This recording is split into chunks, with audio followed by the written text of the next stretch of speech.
میں تمہارا منہ نوچ لوں گا، سمجھا کیا ہے؟ تم نے مجھے وہ تمہاری منگیتر کیسے ہو گئی؟ بس کوئی ایسی ہی بات ہوئی ہے، بہرحال آپ براہ کرم احتیاط سے کام لیں۔ یہ کہہ کر میں نے فون بند کر دیا۔ اسے میں نے بہت زیادہ ناراض کر دیا تھا، خدا جانے میں نے اچھا کیا تھا کہ برا۔ بہرحال اسے میں نے اپنی موجودگی اور حیثیت کا احساس دلا دیا تھا تاکہ اسے معلوم ہو جائے کہ میں لیزی کے بارے میں کیا سوچ رہا ہوں، مگر تمہید بہت ہی غلط ہو گئی تھی۔ وہ بھی مغلوب الغضب آدمی تھا، سارا غصہ وہ لیزی پر اتار رہا تھا اور میں چاہتا تھا کہ وہ لیزی پر پھر ہاتھ اٹھائے تاکہ وہ بغاوت پر آمادہ ہو جائے اور گھر سے نکل کر ہاسٹل میں جا ٹھہرے۔ میرا فائدہ اسی میں تھا۔ شام کے سائے گہرے ہو چلے تھے، رات آہستہ آہستہ نیچے گزر آئی تھی۔ وہ سان فرانسسکو کی رات میں کبھی نہ بلا سکوں گا۔ موسم بہت ہی خوشگوار ہو رہا تھا، ساحل سمندر سے آتی ہوئی ہوا نے میرے شہر کو معطر کر رکھا تھا۔ اس ہوا میں اجنبی جزیروں کی بو باس تھی۔ میں نے علیور کے فریج سے چیزیں نکال کر رات کا کھانا خود ہی تیار کیا اور اسے کھا کر میں ایک بار پھر برآمدے سے اتر کر لان میں جا بیٹھا۔ چاند آہستہ آہستہ اوپر اٹھ رہا تھا اور چاروں طرف چاندنی نے پیلی ردا بچھانی شروع کر دی تھی۔ لان میں لگے سرو اور سنوبر کے درخت بہت ہی پورے اسرار دکھائی دیتے تھے۔ میرا دھیان لیزی کے گھر کی طرف تھا۔ ابھی تک آرتھر نے میرے گھر کا رخ نہیں کیا تھا، حالانکہ میں اسے فون پر خاصی بے نقط سنا چکا تھا۔ کسی کی بیٹی کو خواہ مخواہ اپنی منگیتر ظاہر کر دینا کسی بھی غیرت مند باپ کے منہ پر تمانچے کی حیثیت رکھتا ہے، اور یہ کہنا غلط ہے کہ امریکی یا یورپی لوگ اتنے ہی بے غیرت ہو چکے ہیں۔ کچھ قدریں ان میں ابھی تک باقی ہیں، اگرچہ ان کی اخلاق باخت کی ضرب المثل بن چکی ہے، مگر پھر بھی خاندان کے تصور سے وہ ابھی تک پیچھا نہیں چھڑا سکے ہیں، اور یہ اچھی بات ہے کہ اسی سے کسی معاشرے کا شرازہ بنتا اور بگڑتا ہے۔ میں لیزی کے انتظار میں دیر تک وہاں بیٹھا سگریٹ پھونکتا رہا۔ علیور واپس نہیں آیا، وہ شاید کسی کام سے شہر سے باہر نکل گیا تھا۔ حیرت مجھے یہ تھی کہ دمن اور عالیہ نے میرے بارے میں کسی تشویش کا اظہار نہیں کیا تھا۔ وہ اپنی جگہ دبک کر بیٹھ گئے تھے کہ ان کا نام ظاہر نہ ہونے پائے۔ رات کے 11 بج گئے تو میں وہاں سے اٹھ کر کمرے میں آ گیا اور سیدھا علیور کے بیڈ روم میں جا گھسا۔ اس کے کمرے میں بڑی نفاست سے 2 الماریوں میں ڈھیر ساری کتابیں بند تھیں اور ان سب کی بڑی باقاعدگی سے جھاڑ پونچھ ہوتی تھی۔ علیور کے کمرے کی ساری ہی چیزیں بہت عمدہ تھیں اور ان پر کوئی گرد نہیں تھی۔ وہ صفائی ستھرائی کا بہت خیال رکھتا تھا۔ ان کتابوں کے عنوان خاصے دلچسپ تھے۔ یوں ہی وقت گزاری کے لیے میں نے ایک الماری کھول لی۔ معلوم یہ ہوا کہ علیور کے مطالعے کا ذوق بہت ہی عمدہ تھا۔ نامور ادیبوں کی نگاشیات سے مزین کتابیں اتنی زیادہ تعداد میں اپنے سامنے دیکھ کر مجھے اپنی بے مائگی کا احساس ہونے لگا۔ ایک ایک کر کے میں نے ان کتابوں کو دیکھنا شروع کیا۔ زیادہ تر کتابیں اسرائیل کے بارے میں تھیں۔ مجھے ان کے بارے میں اب تک کچھ بھی علم نہیں تھا۔ اتنا مجھے معلوم تھا کہ وہ فلسطینیوں کو ان کے ملک سے زبردستی نکال کر مشرق وسطیٰ میں ایک ملک بنا کر بیٹھ گئے تھے اور انہوں نے عربوں کو ذلیل و رسوا کر کے رکھ دیا تھا۔ ابھی میں وہ کتابیں دیکھ ہی رہا تھا کہ مجھے وہاں ایک ایسی کتاب ملی جس کے مطالعے نے میری آنکھیں کھول دیں۔ وہ کسی ہنری فاسٹر کی لکھی ہوئی کتاب تھی اور اس کا عنوان تھا یہودی مملکت اور اس کے مالی وسائل۔ اس چھوٹی سی کتاب کے چند ہی اوراق میرے لیے حیران کن ثابت ہوئے۔ علیور اس کتاب کو غور سے پڑھ چکا تھا اور جا بجا اس نے عبارتوں کو خط کشیدہ کر رکھا تھا۔ ایک جگہ اس نے اپنی ڈائری کا حوالہ دیا تھا، پتہ نہیں اس سے وہ کیا مراد لیتا تھا، مگر اتنی بات عیاں تھی کہ اس کتاب کو پڑھ کر میں یہ سمجھا تھا کہ اسرائیل کی امداد بہت بڑے پیمانے پر ہو رہی تھی۔ اس میں نہ صرف امریکی عوام بڑھ چڑھ کر حصہ لیتے تھے بلکہ اس امداد کے ذرائع کچھ اور بھی تھے، جس کی وجہ سے اسرائیل روز بروز اتنا طاقتور ہوتا جا رہا تھا کہ اس نے ارد گرد کے بہت سے عرب ممالک کو تنگ کر رکھا تھا۔ کوئی آدھا گھنٹے تک میں اس کتاب کو پڑھتا رہا، میرا مغز مسلسل خراب ہوتا رہا۔ بلا شبہ میری ہمدردیاں ان مسلمان ملکوں سے تھیں جن کی سرزمین پر اسرائیل نے ڈیرا جما رکھا تھا۔ میں کسی طرح بھی اسے حق بجا نہیں سمجھتا تھا، مگر میں بھلا کیا کر سکتا تھا۔ پھر بھی میں نے علیور کی اس ڈائری کی تلاش شروع کر دی۔ اس دوران میں اس کے 2 صندوق صندوقوں تک جا پہنچا جو دائیں ہاتھ کے چھوٹے سے کمرے میں رکھے تھے۔ ان میں علیور کے کپڑے وغیرہ رکھے تھے، کچھ اس کی ضرورت کی دوسری چیزیں بھی تھیں، اور تالے ان میں بالکل نہیں لگے تھے۔ موٹے ریگزین کے وہ صندوق آسانی سے ادھر ادھر لے جائے جا سکتے تھے کہ ان کے نیچے پہیے لگے تھے۔ ان کو کھینچ کر میں بڑے کمرے میں لے آیا، وہاں روشنی زیادہ تھی۔ بالآخر مجھے ایک صندوق میں سے علیور کی ڈائری مل گئی۔ اس کو جب میں نے کھولا تو معلوم ہوا کہ علیور اس میں اپنی تمام آمدنی اور اخراجات کا باقاعدہ حساب رکھتا تھا، اور وہ آمدنی کئی سالوں پر مبنی تھی۔ وہ پچھلے 6 سال سے ہیروین کا دھندا چلا رہا تھا، جس سے اس نے کروڑوں ڈالر کمائے تھے۔ بہت سے لوگوں کے نام اس میں درج تھے جو اس دھندے میں اس کا ساتھ دیتے تھے، اور ایک الگ حساب اس نے ان رقوم کا لگا رکھا تھا جو کسی فرینلو نامی آدمی کو دیے گئے تھے۔ اس شخص کا نام، پتہ اور فون نمبر بھی وہاں درج تھا۔ اسے پچھلے 6 سال میں علیور نے 50 کروڑ ڈالر فراہم کیے تھے، اور پھر میں ان صفحات کو آخر تک دیکھتا چلا گیا۔ معلوم یہ ہوا کہ ایک اسرائیلی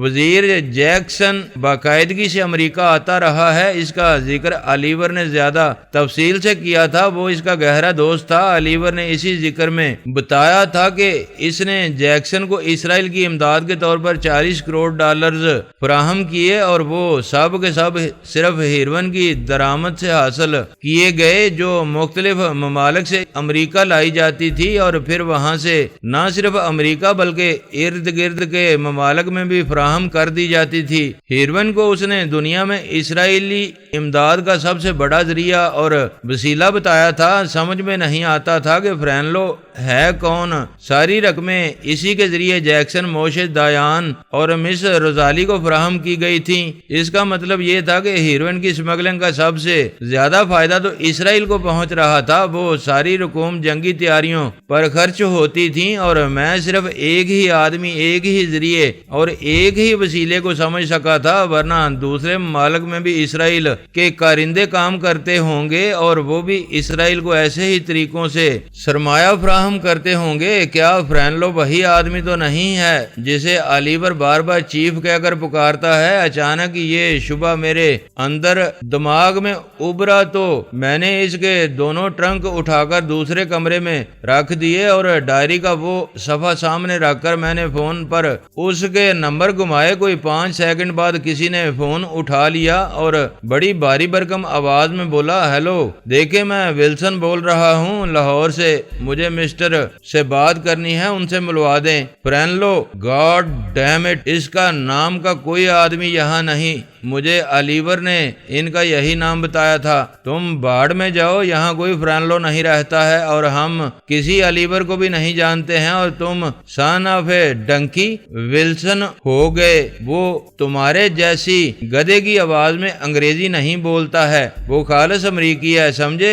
اینڈ شٹ اپ۔ یہ کہہ کر اس نے دھڑ سے فون کریڈل پر دے مارا۔ ٹھک کی سی آواز پیدا ہوئی اور گفتگو کا سلسلہ ختم ہو گیا۔ میں ریسیور کو بس گھورتا ہی رہ گیا۔ اس آدمی نے غصے میں آ کر اپنی اصلیت ظاہر کر دی تھی۔ وہ تھا کوئی امریکی، اس کا لب و لہجہ یہی بتا رہا تھا، اور انگریزی اس کی ان لوگوں ایسی تھی، مگر اتنی بات ظاہر ہو گئی تھی کہ وہ لوگ ولسن سے واقف تھے، اس کو اچھی طرح جانتے تھے، اور اس کے لب و لہجے سے آشنا تھے، اسی لیے اس شخص نے مجھ پر اعتبار نہیں کیا۔ اس کا مطلب یہ تھا کہ لوگ تو خواہ مخواہ ہی بدنام ہو رہے تھے۔ جتنی بھی رقم ہیروین کی اسمگلنگ سے حاصل ہوتی تھی وہ سیدھی اسرائیل پہنچا دی جاتی تھی، یا ان بینکوں میں ڈال دی جاتی تھی جہاں اسرائیل نے امریکی بینکوں میں حساب کھلوا رکھے تھے۔ برآمد کنندگان کو صرف ایک معمولی منافع ملتا تھا، اور وہ اسی میں خوش رہتے تھے۔ اگر ایسا نہ ہوتا تو بین الاقوامی منڈی میں ہیروین کی قیمت کروڑوں ڈالر تک کیسے پہنچ سکتی تھی؟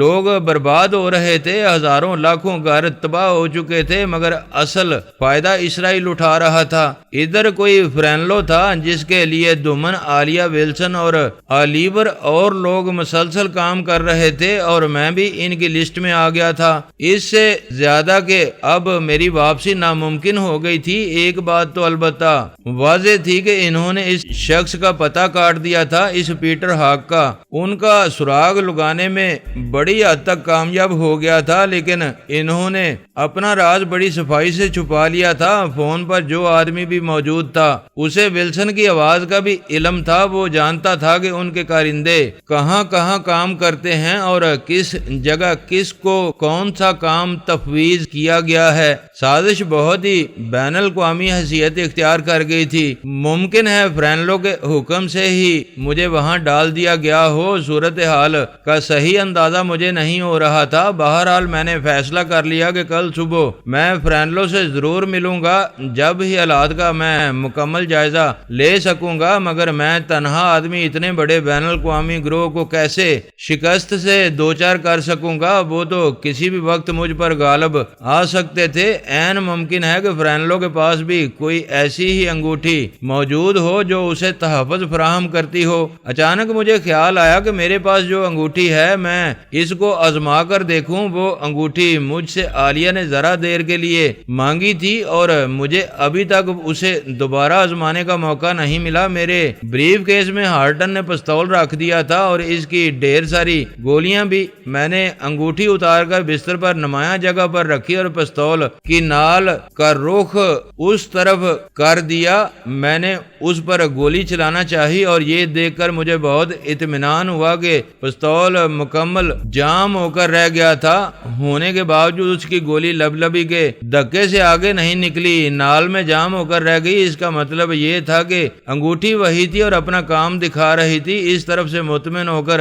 میں نے کمرے بند کیے اور بتی بجھا کر بستر پر لیٹ گیا، مگر نیند مجھ سے کوسوں دور تھی۔ کتنی ہی دیر تک میں یوں ہی آنکھیں میچ کر ادموا سا پڑا رہا اور پھر اٹھ بیٹھا۔ مجھے چین نہیں آ رہا تھا۔ لیزی پھر میرے ذہن پر سوار ہو گئی تھی۔ اس کا تصور ذہن میں لے کر میں پھر کرسی پر جا بیٹھا، مگر ایک اس کا خیال ہی مجھے مضطرب نہیں کر رہا تھا، بلکہ اس جگہ پر میری اپنی حیثیت بھی مجھے پریشان کر رہی تھی۔ میری روشنی طبع میرے کسی کام نہیں آ رہی تھی۔ ابھی میں نے سگریٹ سلگایا ہی تھا کہ مجھے کسی گاڑی کی آواز سنائی دی۔ وہ بڑے گیٹ تک آتی ہوئی لگی۔ میں سمجھا کوئی راہ گیر ہوں گے، مگر ابھی زیادہ دیر نہیں گزری تھی کہ کسی نے اطلاعی گھنٹی بجا دی۔ میرا یہ خیال تھا کہ آلیور واپس آ گیا ہے۔ میں نے دوسرے کمرے کی بتی جلا کر دروازہ کھول دیا۔ میرے سامنے 3 آدمی کھڑے تھے جن کو میں قطعاً نہیں پہچانتا تھا۔ ان کا فنکارانہ انداز بتا رہا تھا کہ وہ تینوں مسلح ہیں۔ ایک عجیب سی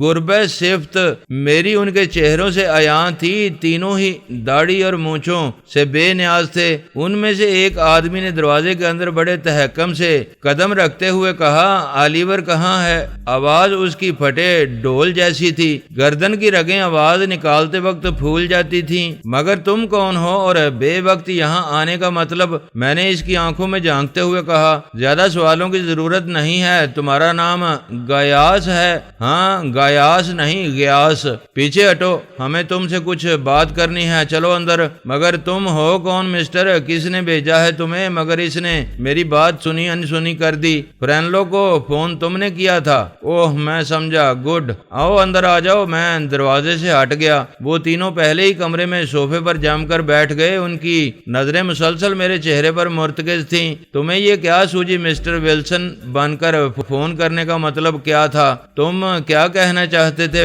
فرینلو سے؟ اور یہ نام تمہیں کس نے بتایا ہے؟ مجھے یہ نام ولسن نے بتایا تھا۔ بالکل جھوٹ، اس طرح کام نہیں چلے گا۔ مجھے بتاؤ کہ تم نے فرینلو کا نام کہاں سے معلوم کیا ہے؟ اس سے کیا فرق پڑتا ہے مسٹر؟ کیا نام ہے تمہارا؟ بڑی اکڑ پھون سے بات کرتے ہو۔ جانتے ہو ہم کس لیے آئے ہیں؟ تمہیں ابھی ٹھنڈا کر سکتے ہیں اور ہمیں حکم بھی یہی دیا گیا ہے۔ بتاؤ تم نے فرینلو کو فون کیوں کیا تھا؟ کیا کہنا چاہتے تھے تم اس سے؟ میرا خیال ہے تمہیں بات کرنے کی تمیز کسی نے نہیں سکھائی ہے۔ یہ میرا گھر ہے اور یہاں کوئی دونس داندلی نہیں چلے گی۔ تم یہاں سے اٹھو اور فوراً باہر چلے جاؤ۔ میں نے ہارڈن کا دیا ہوا پستول سیدھے ہاتھ میں لے لیا، مگر وہ مجھ سے کہیں زیادہ تیز نکلا اور اس نے بیشتر اس کے کہ میں سیدھا ہاتھ کرتا مجھ پر گولی چلانی چاہی، مگر یہ دیکھ کر وہ دنگ رہ گیا کہ اس کا پستول کام ہی نہیں کر رہا تھا۔ وہ کھلونے کی طرح اندر ہی اندر کلک کلک کر کے رہ گیا۔ یہ پستول جیب میں رکھ لو، یہ تمہارے کام نہیں آئے گا مسٹر۔ مگر میری یہ بات سنتے ہی دوسرے دونوں آدمیوں نے اپنے اپنے پستول نکال لیا اور ایک دم میرے دائیں بائیں کھڑے ہو گئے۔ بتاؤ تم نے فرینلو کو فون کیوں کیا تھا؟ یہ تو میں جب ہی بتا سکتا ہوں جب تم مجھے اپنا حدود اربا بتا دو کہ کہاں سے آئے ہو تم۔ تمہارے کسی سوال کا جواب دینے کے ہم پابند نہیں ہیں، اس کو ادھر ہی ختم کر دو۔ کوشش کر دیکھو، میں نے چاہا کہ ان کو وہیں ختم کر دوں، مگر میں علیور کا فرش ان کے خون سے آلودہ نہیں کرنا چاہتا تھا۔ ان دونوں نے اپنی اپنی جگہ گولیاں چلانا چاہی مگر وہ بھی ناکام رہے۔ انگوٹھی میرے بہت کام آ رہی تھی۔ میں نے اپنا پستول بائیں ہاتھ میں لے کر ان میں سے ایک کے منہ پر زبردست قسم کا گونسا دے مارا۔ وہ الٹ کر صوفے پر جا پڑا۔ اب بتاؤ برادر کہ تمہارے یہاں آنے کا مطلب کیا ہے؟ مگر میرے اس سوال کا جواب دینے کی بجائے صوفے پر گرے آدمی نے ایک دم خنجر نکال کر مجھ پر حملہ کر دیا، اس طرح کہ اگر میں پیچھے نہ ہٹ جاتا تو اس کا خنجر سیدھا دستے تک میرے دل میں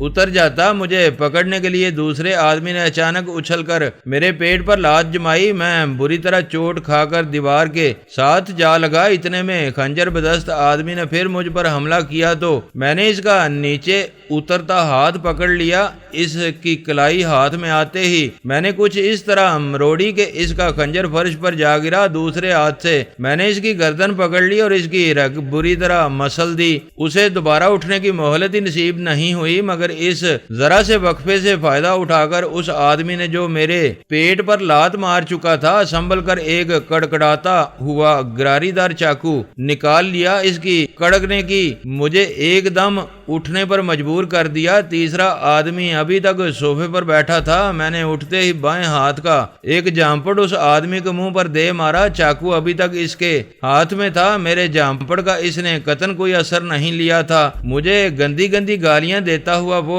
بڑے منجے ہوئے انداز میں چاقو لہراتا میری طرف بڑھا۔ تب مجھے احساس ہوا کہ وہ انگوٹھی مجھے کسی خنجر، چاقو یا کسی اور ہتھیار سے نہیں بچا سکتی تھی۔ اپنا تحفظ مجھے خود ہی کرنا ہوگا۔ جیسے ہی جھکائی دے کر وہ میرے دائیں حصے کو نشانہ بنانے کے لیے آگے بڑھا، میں نے انتہائی برق رفتاری سے پستول نکال کر اس پر گولی چلا دی۔ فاصلہ میرے اور اس کے درمیان صرف 2 ہاتھ کا تھا۔ گولی اس کی ران میں لگی اور وہ درد سے کراہتا ہوا پیچھے ہٹتا چلا گیا، یہاں تک کہ چاقو اس کے ہاتھ سے گر گیا اور وہ فرش سے جا لگا۔ تب اس تیسرے آدمی کو ہوش آیا کہ بازی بالکل ہی پلٹ گئی ہے۔ وہ ایک دم وہاں سے اٹھ کر دروازے کی طرف بھاگا، مگر میں نے اسے لپک کر بالوں سے پکڑ لیا اور اسے کھینچتا ہوا صوفے کی طرف واپس لے آیا۔ گھبرا کر اس نے پستول فرش پر پھینک دیا۔ اس کے پاس خنجر نہیں تھا اور دوسرے دونوں آدمیوں کو پستول پہلے ہی ان کے ہاتھوں سے چھوٹ چکے تھے۔ ہاں برادر، اب بتاؤ کہ یہاں آنے کا مقصد کیا تھا؟ میں نے صورتحال سے مطمئن ہو کر اس کے پاس ہی صوفے پر بیٹھ کر سگریٹ سلگا لیا۔ پستول میں نے بائیں طرف رکھ دیا تھا۔ میں چیف کی طرف سے آیا ہوں اور مجھے یہ حکم تھا کہ میں تمہیں ساتھ لے کر اس کے پاس پہنچوں، ایسا نہ ہو سکے تو تمہیں ختم کر دوں۔ اس الو کے پٹھے کا نام کیا ہے؟ مجھے نہیں معلوم، میں اس سے آج تک نہیں ملا ہوں۔ اور یہ فرینلو کون ہے؟ یہ اس کا نائب ہے۔ فون کس نے اٹھایا تھا؟ فرینلو نے۔ آخر وہ چاہتے کیا ہیں؟ انہیں یقین ہو چلا ہے کہ تم ان کے لیے مصیبت بن سکتے ہو۔ تمہارے فون سے وہ یہی سمجھے تھے۔ اور علیور کہاں ہے؟ وہ گریگ ٹاؤن گیا ہے۔ یہ کہاں ہے؟ یہاں سے کوئی 200 میل دور ایک چھوٹا سا قصبہ ہے۔ کیا میں سگریٹ پی سکتا ہوں؟ ہاں یہ لو۔ میں نے پیکٹ اس کی طرف بڑھا دیا۔ جانتے ہو یہ آدمی مر چکا ہے۔ یہ مرا نہیں، بے ہوش ہو گیا ہے۔ کیا نام ہے اس کا؟ اس کا نام لودر ہے۔ اور تمہارا نام؟ فرینک۔ اور یہ تیسرا آدمی؟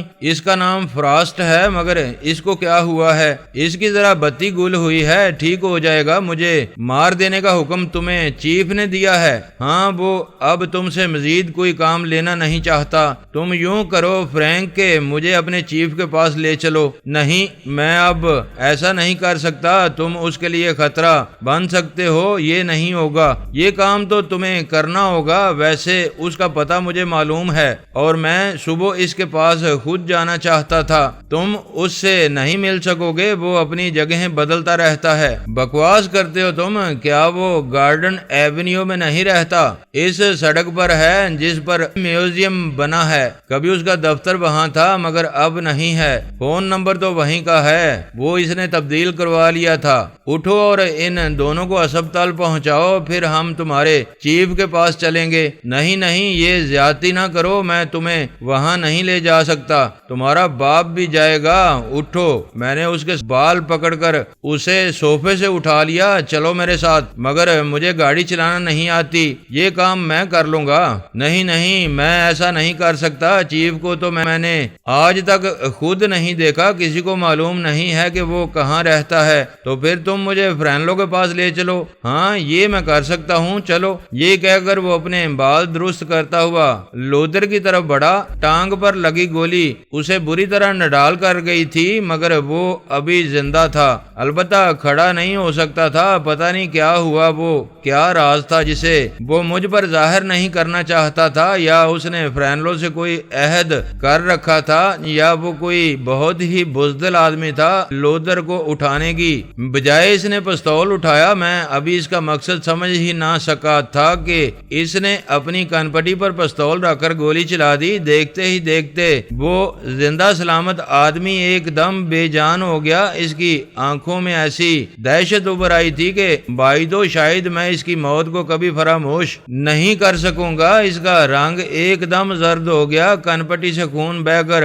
اس کا دایاں رخسار تر کرنے لگا۔ اس کی صورت بہت ہی بھیانک ہو گئی تھی، کوئی نہیں سمجھ سکتا تھا کہ اس نے ایسا کیوں کیا، اور مجھ سے سوال کرنے کا حق بھی اس نے چھین لیا تھا۔ کچھ ہی لمحوں میں وہ ختم ہو چکا تھا، اس کا خون اب قالین کو تر کرنے لگا تھا۔ خدا ہی جانتا ہے کہ اس نے ایسا کیوں کیا۔ گولی کی آواز کمرے میں گھٹ کر رہ گئی تھی، شاید وہ انتہائی خوف زدہ ہو گیا تھا۔ اس کی خودکشی کی وجہ یہی میری سمجھ میں آتی تھی، اس کا مطلب یہ تھا کہ دوسرے دونوں آدمی بھی مجھے فرینلو کے پاس نہیں لے جائیں گے، وہ بھی انکار کر دیں گے، اور مجھے نہیں معلوم تھا کہ اپنا فون فرینلو نے کہاں رکھا ہوا ہے۔ جو پتہ میرے پاس موجود تھا وہ مجھے قطعاً ناکافی اور غیر تسلی بخش معلوم ہوتا تھا۔ فرینک کا یہ اقدام میرے لیے لا اینجل ماما بن گیا تھا، اور میری کچھ سمجھ میں نہیں آتا تھا۔ ان گدوں کو وہاں سے اٹھانا اور ٹھکانے لگانا بھی مجھے مشکل دکھائی دیتا تھا۔ میں کہاں ان کی لاشوں کو اٹھائے پھرتا، ایک تو بے ہوش تھا اور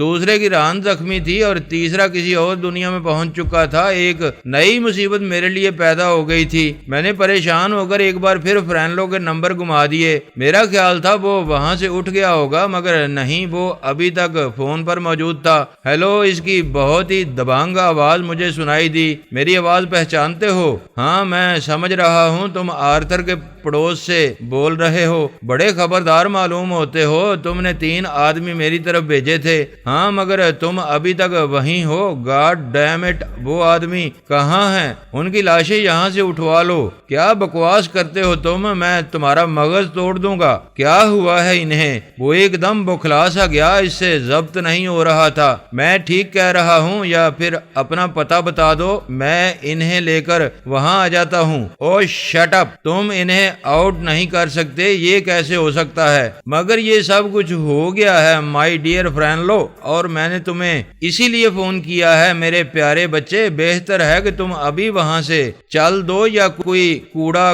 گاڑی بھیج دو، میں انہیں لدوا دوں گا۔ اگر تم نے ان کا بندوبست نہیں کیا تو میں خود تمہارے پاس پہنچ جاؤں گا، سمجھے؟ اور پھر تمہاری زندگی کی ضمانت میں نہیں دے سکوں گا فرینلو بیٹے۔